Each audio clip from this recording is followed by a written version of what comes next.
I am going to tell you the real story of why so many smart people think we are circling something big, why the public keeps hearing unidentified, and what it would actually take to move from rumor to proof.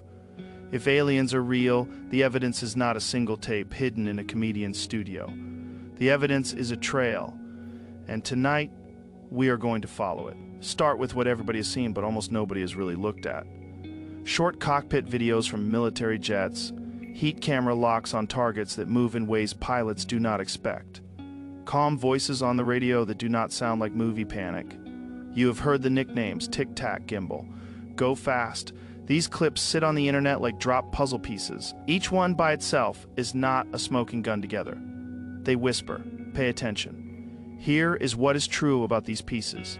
They came from trained observers who live and die by what their eyes and instruments tell them. People who can tell a weather balloon from a fighter jet the way a chef can tell salt from sugar with one taste. They saw things they could not sort into a normal box, and they said so on the record. That is rare. That matters. So why do we still argue? Because a video is not a lab report. A single sensor can lie to you without meaning to.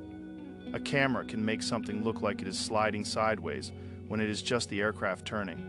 A heat picture can flare and smear. A radar screen can blink for reasons that have nothing to do with visitors from another star. If you want proof, you need a stack of sensors that all agree at the same moment. You need cameras, radar, infrared, and human eyes all saying the same thing at the same time. You need a chain of custody that shows where the data lived every minute from capture to analysis. You need physical material you can hand to 10 different labs, and they all come back with the same result. That is the difference between a cool clip and history-changing evidence. So let us talk about the phrase that keeps bouncing around your feed, never released footage. It sounds like the key to the vault. It makes you picture a dusty hard drive in a locked drawer with a yellow sticker that says "Do not copy." In real life, the story is more boring and more human. Most long-form shows are conversations, not video libraries. Guests bring stories. Sometimes they bring phone clips or slides that are not theirs to publish publicly. The show does not own military data. It does not control what the government releases. It is not a secret bank. It is a microphone where people who saw strange things can talk for 3 hours without a producer cutting them off at 6 minutes. That alone changes the game more than you think. Because in that format, here is what we learned over the last few years. Pilots who flew off carriers and bases told the same kinds of stories from different times and different coasts. Radar techs said they watched targets drop from very high to very low and stop on a dime in ways that made them check their equipment twice. Then 3 times intelligence officers said they hate the word alien, but love the phrase "we do not know." Scientists said, "Give me clean data, and I will give you a clean answer." All of that came out in long, slow conversations. No smoke machines. No dramatic music. Just people talking like adults about things that do not fit yet. Here's where you and I have to be grown up. Saying "we do not know" is not the same as saying aliens did it. It is also not the same as saying it was a bird or a balloon and go back to sleep. It is a dare. It means build better instruments. It means point more eyes at the sky that do not belong to the military. It means share data, not just headlines. If this is something from another country, we should know. If this is a weird corner of physics we have not mapped yet, we should know. If this is us from the future, well then we are in a sci-fi story and I am buying popcorn. But we will not find out by arguing in the comments under a 10-second clip. So what would real proof look like in the next few years? Not a leaked file. Think bigger and simpler. Imagine a network we can build with gear we already understand. A ring of tracking stations run by universities and private labs, not by the military. Each station records invisible light, infrared, and radar. At the same time, each station time stamps to the millisecond. When one station sees something, it pings the next one in the ring and the next and the next.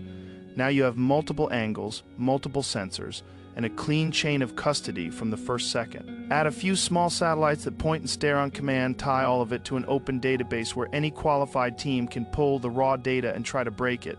That is how you move from belief to knowledge. Not with one clip nobody is allowed to see. With a boring, beautiful wall of numbers. But we are human. We like stories. So here is one you have not heard told this way. A carrier group moves through training ops. The sea is calm. The air is clean. You can smell hot metal and jet fuel on the deck before sunrise. In the radar room, a tech watches a contact that should not be there. It is not where planes go. It is not where birds fly. It is not where weather forms. The tech checks the settings. They are fine. The controller asks for a second source. Another screen lights up. Now the pilots launch. One turns his head and sees something that makes no sense, no sound, no wings, no plume. A shape that looks like it forgot how to be an airplane and decided to be a puzzle instead. Back on the ship, they scrub the footage, they file the report, and the day keeps going. That night, in the galley, the story gets told with a laugh that is not a laugh. The kind people do when they are not sure what they are supposed to feel yet. Years later, in a studio far from the sea, the pilot sits down and tells it slow, with the same calm voice he used in the cockpit. That is not proof of aliens, but it is not nothing. Here is another story. A scientist who does not care about fame builds a rig on a hill above a desert town. Cameras, dish, spectrometer, the works. He drinks bad coffee and watches stars that do not twinkle because the air is so still. He thinks it will be a long, boring summer. He wants the boredom. Boredom means clean data. Then one night, the rig pings, not a plane, not a satellite, not a meteor. Something that does not match his catalog. He calls a friend in another state who built the same rig with the same settings. Did you see that? The friend says yes. They sync their clocks and realize they caught the same thing from two angles. They push the files to an open server with the kind of grin only nerds get when the world might have just moved under their feet. That is how this should work. Not whispers, not gatekeepers, just patient public measurement. So where does our favorite long-form host fit into this? He is not a priest of secrets. He is a cultural megaphone. He brought pilots, scientists, and spooks into a room and let them talk without a countdown clock. He asked blunt questions millions of people wanted to ask. He pushed, he doubted, he joked, he listened. He did not produce a magic tape. He did something better. He reset the temperature of the conversation. He made it okay to say, I saw something I cannot explain, and I am not crazy. Do not underestimate how big that shift is. It is the first step from stigma to study. Now let us address the word that tilts this whole topic, aliens. If we ever get the answer, it will not be a Twitter post. It will feel slow at first, a paper that says we have materials with isotopes not found in any known process. A second lab that says we found the same thing using a different method. A third team that replicates both results with blinded samples. Then a fourth, then a fifth. Then a press conference where the most boring scientist in the room reads a cautious statement and every hair on your arm stands up anyway.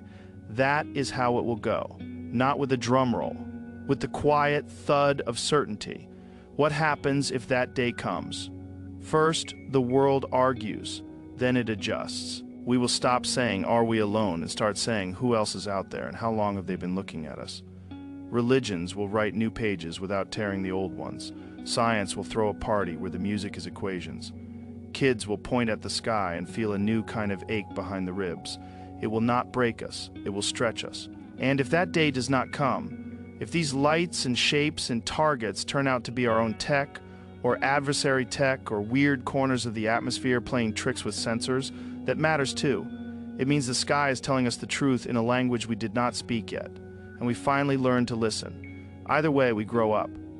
So here's my promise to you for the next few years. We will keep watching, but we will watch better. We will collect data we can share without red tape. We will build systems that do not care about clicks. We will stop expecting a single tape to change everything and start building the habit of proof. We will not treat people who report strange things like fools. We will also not give a free pass to every light in the sky. We will be curious and ruthless at the same time. That is how adults do it.